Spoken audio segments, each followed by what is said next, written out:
Hey all lads and lasses, Damphyre here, back again with some more Infinite Lagrange. As you can see behind me, we are looking at the patch notes today because they're pretty potentially game-changing. I haven't quite worked them out. I've read through them once and I've sort of thunk about it a little bit. But what we'll do now is read through it properly, and yeah, I'll give you my thoughts as we go through. So let's jump into that.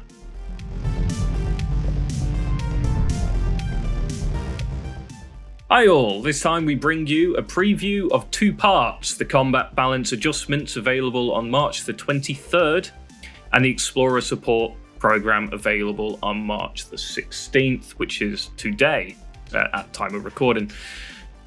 In the Lagrange network, ships are giant military and civilian machines usually equipped with a variety of weapons and modules. A ship's command center compiles weapons or modules with similar functions into a system and enables these modules to sync up in combat to a certain extent. Different systems have different roles. Weapon system, tasked with coordinating and maintaining the proper function of a ship-mounted weapons. Hangar system, tasked with housing and deploying aircraft. Armor systems, tasked with maintaining the ship's structure and armor. Propulsion systems, tasked with controlling the ship's maneuvering. Command system, tasked with giving core commands to the ship. Subsystem provides support, maintenance, communication, storage, and other capabilities. When a system is destroyed, the ship will lose the functions to which that system corresponds. As in the current gaming, some aircraft and ships can target attack the target's primary system. When a target's primary system is destroyed, the modules corresponding to that system are disabled in that battle. With this ability, they can make the opponent's ships that rely on primary systems functions quickly to enter the disabled status, thus gaining a tactical advantage.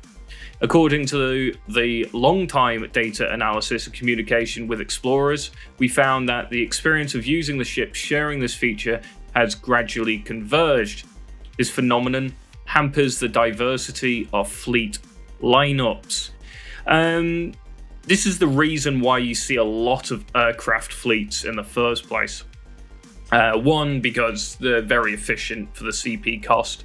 But mostly you're going to see a lot of like Damphyre and Newlands hanging around because they will take out weapon systems pretty consistently. I just had a recent battle where I didn't run any aircraft, sort of drawed it in the end. But yeah, pretty much the main weapon systems on every single one of my ships was knocked out by about 10 Newlands, and that was about it. And I'm talking like I had frigate Desi fleet, 54 odd ships in my fleet, so you know they're going around knocking the systems out on each ship, and yeah, it sucks a bit, but you know, is what it is. In this update, we will add the system selection mechanism for weapons and corresponding effects after different systems are destroyed, and adjust the allocation of some strategic skills at the same time to provide more diversified combat experience. 1. We have fine-tuned the existing combat mechanism for attacking the primary system. Different weapons will carry out focused attacks on enemy ships' systems, for example, attacking weapon systems or propulsion systems actively. A system's weapon system, hangar system, propulsion system, and command system all have a chance to be destroyed during combat and will produce the corresponding effects after being damaged. So 1, destroy a weapon system. The weapon module within the system will not work. That's the one we're currently used to when you're knocking out IO's lasers, or you're knocking out CTG's ion cannon instead of its bloody missiles. Destroying a hangar system, the aircraft carried by the system will not be able to properly take off and land. I'm not sure if this works the same way it currently does. So currently on CV3Ks, for an example, the primary system is that hangar. If it gets destroyed, the aircraft still go out and about, and if they're already launched, however, they can't seem to land or take off, and it does seem to decrease the damage potential that they can have, and that could be something due to the RTB or something of that nature. I'm guessing with this now being, specific to hangars and not being able to properly take off on land, you may potentially lose fighters if they are in that need of refuel and resupply. So we'll have to see how that's going to work. Destroy a propulsion system. Evasion provided by the propulsion system will be disabled, and the system will not be able to perform emergency evasion. So this is quite interesting. So emergency evasion is actually really quite big. I've had a fight before, and it was a bunch of IO, which have dodge rate and stuff like that. Knocked a guy down, like one of the IOs down to like 10-20%.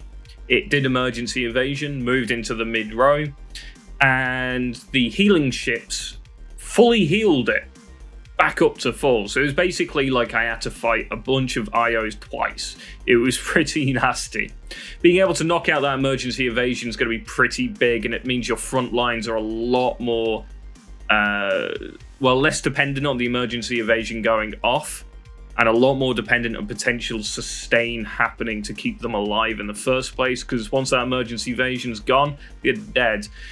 I'm not entirely sure how useful it will be, though, again, because emergency evasion does only trigger once, so you could be in a situation where it's, this has no real change on the game whatsoever. Disabling the propulsion systems, reducing the evasion is actually pretty decent for some ships. Things like the Carillion are still going to be pretty dodgy, and that's due to the fact that the evasion is not on the propulsion system, unless in this patch I do start moving some of these mods around into the relevant places. Destroy a command system. The strategic skills corresponding to the command system will not take effect.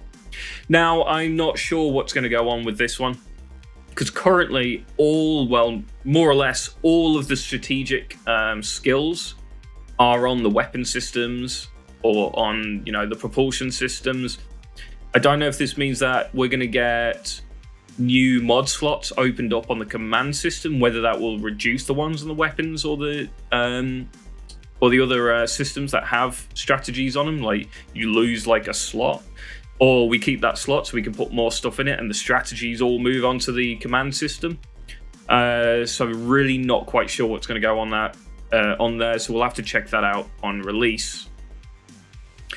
So number 4, the following weapons have their attack targets and attack methods adjusted in this update. A bunch of them are getting their attacks changed. Vetus A is getting its targeting propulsion systems and hangar systems. I believe at the current moment is weapon systems. The B192, that's going to go for primary weapon systems and propulsion systems. The Damphyre is going to hit target command systems, primary weapon systems, and hangar systems in sequence. By the way, when I say command, primary, and command, weapons, and system, it's in that order. So it'll hit the command first, then the weapon, then the hangar. So Damphyre is getting, this could potentially be a pretty big buff. It only attacks weapon systems currently. So being able to attack the command system, knocking out strategies, and then hitting the weapon system, and then the hangar system could be quite big. The A101, the rationale, is going to attack only primary weapon systems. Not that you'll probably see anyone using the A101 too much. This torpedo of the Stingray is going to be hitting the propulsion system first, followed by the hangar system. That could be quite big, knocking out the dodge on... actually, is it? It's knocking out dodge on battle cruisers and carriers first, right? That's kind of useless, because they don't have much dodge rate in the first place. I mean, the hangar system is going to be great. I guess with the damage output that the Stingray can manage anyway, it's going to knock out these systems relatively fast. So it will be moving on to knocking out hangars pretty quickly. The Mistral is going to hit weapon systems and propulsion systems. The Spore A404 is going to hit weapon systems and command systems. The Mer Serenitas is going to hit weapon systems and then propulsion. The torpedoes on the Reliant are going to... the Stealth Reliant, this is going to hit weapon systems and propulsion systems. The Carrier is adjusted to attack the CV3K. What?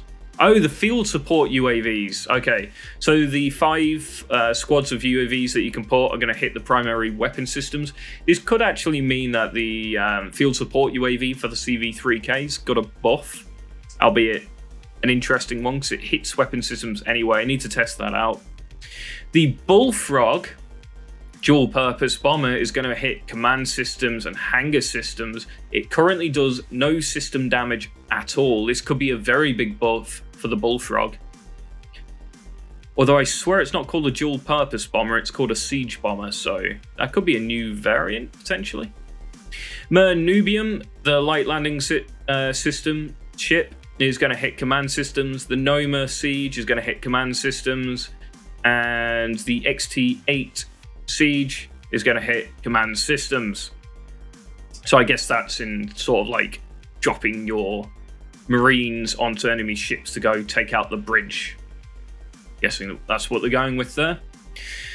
Attackers generally possess the ability to attack the target system according to their own characteristics. They will follow different attack priorities to strike various types of systems. Bombers will directly destroy the target structure as the primary mode of operation. The weapons are so powerful that they usually cause additional damage to specific systems. You're going to see a big damage increase here unless they separate system damage from core damage, but we'll see on all the bombers, because apparently they're just going to be knocking systems out as well now. Dual-purpose units specialize in landing operation and close-range operations. Dual-purpose units specialize in landing operations and close-range operations. Does that mean my bullfrogs are going to now land on enemy ships? I'm quite sure how that works. They can lock onto their target's command system for precision attacks, directly destroying the operational centers. After the update in March 23, we'll issue 2 tech point restoration items to every explorer. That's fantastic. You can move points around. I like how when they do these big balance changes, they're giving these tech point restorations, because this is pretty big. Some of these are really potentially quite important. Some of them might be completely and utterly useless. So yeah. To help novice explorers adapt to the hub star system and gameplay and subsequent agreement gameplay in other star systems, we will launch the Explorer Support Program, specifically for those who enter the hub star system for the first time. We have seen that is out at the current moment. Explorers who complete the star system exploration for the first time will be eligible for the Explorer Support Program upon entering the hub star system. If you make successful registration, head to a new star system and sign an exploration agreement within 30 days of obtaining the eligibility. The program will be activated during your exploration of the new star system. So this looks pretty good. As we can see here, tech points are available. These are frigates, but I'm guessing as you go further up, you might find battlecruiser carrier tech points. These are going to be really, really, really good to help players out, especially new ones. If the veteran and older players don't get this, it's not so much of a problem for them, because obviously Wales getting more tech points is not necessarily good for the game in any way, shape or form. If activating the program in the new star system, you can be rewarded with Proxima coins and tech points by unlocking base zones. This program is only valid for this star system journey. It comes to an end when you return to the hub star system after the development rating. You can also use Chew coins to unlock additional rewards. So there is a pay element to this where you can unlock this bottom line to gain extra rewards here. Explorers who have signed agreements twice or above, including those who are signing the second agreement, when the Explorer Support Program launches, will be eligible for the Veteran Explorer Support Program and receive rewards according to the number of exploration agreements completed. Explorers who have already obtained eligibility for the Explorer Support Program can't participate in this event. So they don't get this, I take it then. They either get that or this. Please note you can only participate once in the Explorer Support Program or Veteran Explorer Support Program event by each avatar. Actual content is subject to final in-game updates. The above is the preview of the combat mechanism adjustment and the Explorer Support Program event. We are committed to build a real and wonderful Lagrange network and paying attention to the fun and balance of in-game battle strategies. The valuable suggestions given by every new or veteran explorer are appreciated. Thank you all for your support and love for Infinite Lagrange. Cool. So I've read a bit more onto this because it is obviously out today, and I can't work out because I got 300 Proxima for this. I'm on my 5th server. Does that mean I've just missed all of the other rewards? Do I not get those, and do other people get them? I mean, to balance out new players going into systems where, you know, against the veterans like myself in 5th servers, it will help them. At the same time, I feel slightly cheated that we didn't get any of this. So there is that. But, you know, if it helps the new players and it keeps new people playing the game, you know, I can't really complain about that. Now, as to the balance changes and the new systems, I am at two minds of it. One mind being, it's not going to make any bloody difference whatsoever, and that's just due to the fact that aircraft-heavy fleets are prevalent regardless, and not just because you have the likes of Vitus B and stuff like that. People are running the likes of Newland, they are running Damphyre and stuff like that, Mistrals and Spore, and it's pretty prevalent. You will find multiple players playing heavy aircraft swarm fleets. So in their case, is this gonna matter?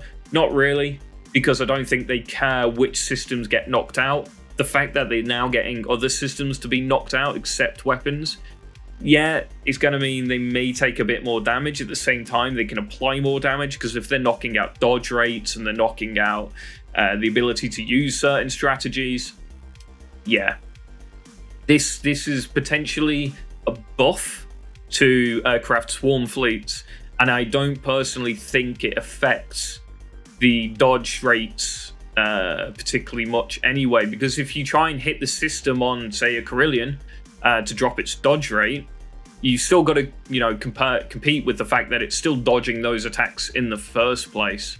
So yeah, it could be doing absolutely nothing. At the same time, it could be really good, and this is exactly what the game needed, but I somewhat doubt that with the prevalence of Swarm Fleet in the first place. This just looks to me like more people are going to run Swarm, and yeah, what they need to do is make sure that AA damage on ships do their job correctly, as in do AA damage, not just sit there missing everything, or generally feels like most AA ships don't do anything in the first place. That's the only way they're going to be able to balance this now, if this is as broken as I think it could potentially be. So, with that, that is the updates. Leave your comments down below. Do let me know what you think about this update and what you think is going to happen with these new fighters just obliterating all of your systems in swarm fleets. Instead of just obliterating only your weapons, they're now just going to knock out all of your systems.